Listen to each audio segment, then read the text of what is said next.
Good afternoon. Thank you, Richard, for the introduction. Glad to be here. I'm Chris Villarreal. I'm with Plugged In Strategies, which is an independent consulting group made up of myself. My background is in the regulatory and policy side, so I'll leave the technical stuff to the technical people.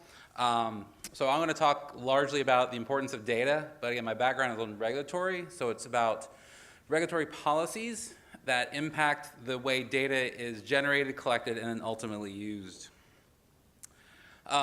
As we know, the grid, especially when you start implementing smarter and smarter devices and more intelligent devices and communication networks that allow those devices to talk to one another, ends up collecting more and more data. So two of the reference architectures that you can see up there is one on my right, your left, is of the AMI network, a generic AMI network. And in that network, you have the meter that is generating information, either an hourly or 15-minute information, that then hops over a mesh network up to a collecting point, and then eventually back to the wide area network, and then back to the utility, so that the utility can then use that information, hopefully in some other, in addition to just billing. Inside the home is another network that uses the AMI data, as well as other things that it's doing, like smart thermostats or electric vehicle charging infrastructure or water heaters, as the case may be. All those data points provide information for the customer or for their third party that is providing additional services. And then on the right, the left side, your right, is a graphical representation of a distribution grid writ large, where you can see all the different points across the distribution system from the customer, an urban customer, a suburban customer, a commercial customer, an industrial customer, and all the bits and pieces that are sitting out there that are communicating, gathering intelligence, gathering information, all collecting itself, making itself present to the utility over the network. And again, the network discussions will be done by the network folks. Don't ask me anything about that. Suffice it to say, that data supports a variety of utility policies or utility services that want to be provided either to the customer or in the operation of the system. The use of that data allows the utility to operate the system far more efficiently than it would otherwise have. Without that data, the utility doesn't know what's going on. It lacks the visibility into the system that allows the utility to run it more efficiently. So if they don't know without the AMI data, for example, they may not know that there's a solar array on someone's roof. Without visibility of that data, they may not know that there's 4 electrical vehicles charging at the end of the line. Without that data, they will not know that maybe a commercial customer has storage on site. Without that data, they will not know that an industrial customer may have a CHP facility. The importance of the data really cannot be understated, and the ability to collect the data and then use it is where the value is created through the collection of the data. Now, as I ran through just then, there are generically 2 types of data that we are all talking about. There's the grid data about how the grid itself is operated, and then there's customer usage data, which is the data that's generated by the AMI network. The grid data is useful not only to the utility but to the market in a number of ways. So if you are, for example, thinking of putting in a DC fast charger for an electric vehicle, it's important to know the type of phase that it wants to connect to, because it's going to need a 3-phase system. So that's the type of grid data that the market would want to know. Additionally, other components of the grid data that's useful to the market, as well as policy development, supports things like hosting capacity. And hosting capacity at its most basic is just the available capacity at any given point on the distribution system where new generation power can be put into the system at a point.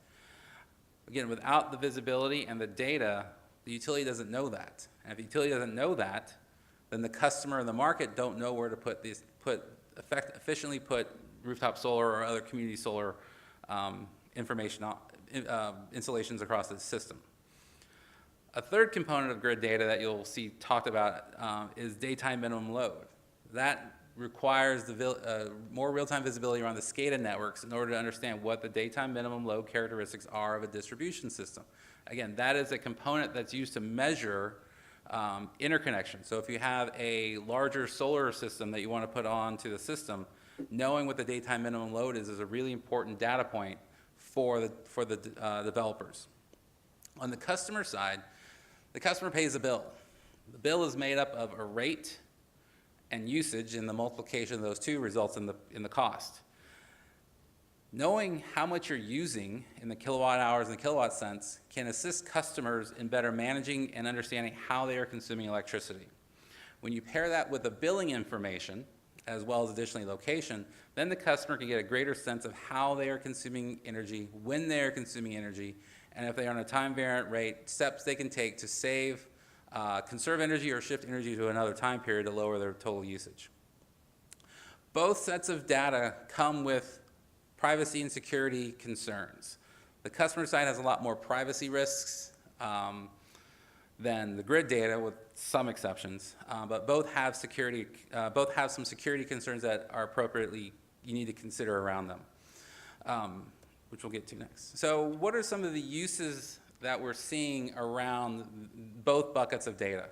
So in the grid data, as I talked about, we're using it to develop hosting capacity analyses. Additionally, we're hopeful that the utilities will use it to run their system more efficiently, plan their system more efficiently, and do a better job of resource planning. Additionally, you can use it, the data is useful for interconnection. As long as the utility starts understanding the type of visibility they have on their system, they can run interconnection requests a little more, much more faster. They know in advance where they can place resources so that they can tell the market where the resources can be interconnected more efficiently. Again, we hope that the data then is used for better system efficiency. So if the utilities have no visibility of their system and they want to do asset replacement, they'll just follow a typical asset replacement schedule. With the use of data, now they can know maybe there's something that's failing faster than they were expecting.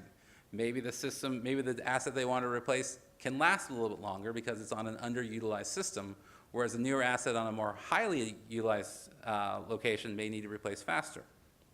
And then it can address losses, both line losses as well as theft.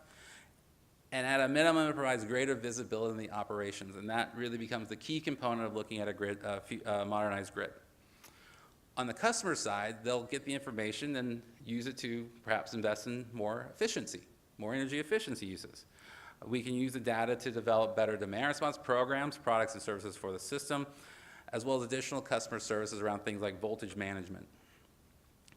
The green button is a standard that was developed in the US, it's been 5 years ago, which is a means by which usage information, or frankly any information about the system and about customers, can be transferred from one party to another with customer consent. So in the US, it's being utilized to allow customers to authorize their electric utility to transmit and share their usage information with a third party of their choice. We can also use this new information, this new usage information, to enable alternative rate designs. So traditionally, we're all on, at least in the States, we're on a flat rate design, and now we're looking at moving to people to time of use rates, and having that customer usage information is really vital to provide customer education around what the impacts of that rate may be on them. And then the last point is having the AMI data is really important, as we lose value of that data if it's not actually used by the utility into their planning processes. So if they're doing a demand forecast but not actually using real data, the demand forecast is less valuable than if they were using real data. The real data is less valuable if they're not using it for resource planning or for asset replacements. So the use of the customer data is not simply solely related to the customer side or the operation side, but it can actually be utilized more effectively and efficiently inside utility operation plannings. So in thinking about how we put all this data together, we need to make sure that the data that's generated from these assets are used and not just tossed off every couple years. So we need to make sure that we extract as much value as we can out of these investments. We need to use the data that is being collected by the utility and making sure that the data is being used for as many uses as it possibly can. For the customer usage information, it's vital that the power is put in the customer's hands to both access it and then share it with people, with third parties of which they choose. It is the customer's data, and they should be allowed to share it. They should be allowed to first access it, if nothing else, and be allowed to share it with third parties of their choosing. The use of data clearly supports and encourages and enables the innovation that we're seeing across the industry right now. Without the data, we would we would have far fewer things to talk about, frankly, because it's the data that is what's enabling the interest of the market, of the product vendors, of the utility, the consumers, and the regulator. And lastly, privacy is really important to ensure that the customers have faith and confidence that this data is not being misused or mishandled by the utility or by the third party of their choosing. With good privacy practices and policies in place, that can in fact enable greater usage of the information. Now that we all know how the data can be used or will be used, now we know how much more we can do with it, recognizing that we have a ground floor of security around the privacy of the information. So in conclusion, the data is the one that's going to be driving the innovation and the operations around the industry as we see it today. The investments that utilities are making and continue to make, we need to at a minimum make sure that those investments are being fully utilized and we're fully capturing all the benefits of that investment. The data, when made available to the market, can unleash a tremendous amount of new innovation across the industry, both directly to the consumer as well as the utility. And lastly, privacy can enhance the access. It should not be viewed as an opposite to access. Rather, it's going to enable greater innovation as long as we have good privacy practices in place underneath it. And with that, thank you very much.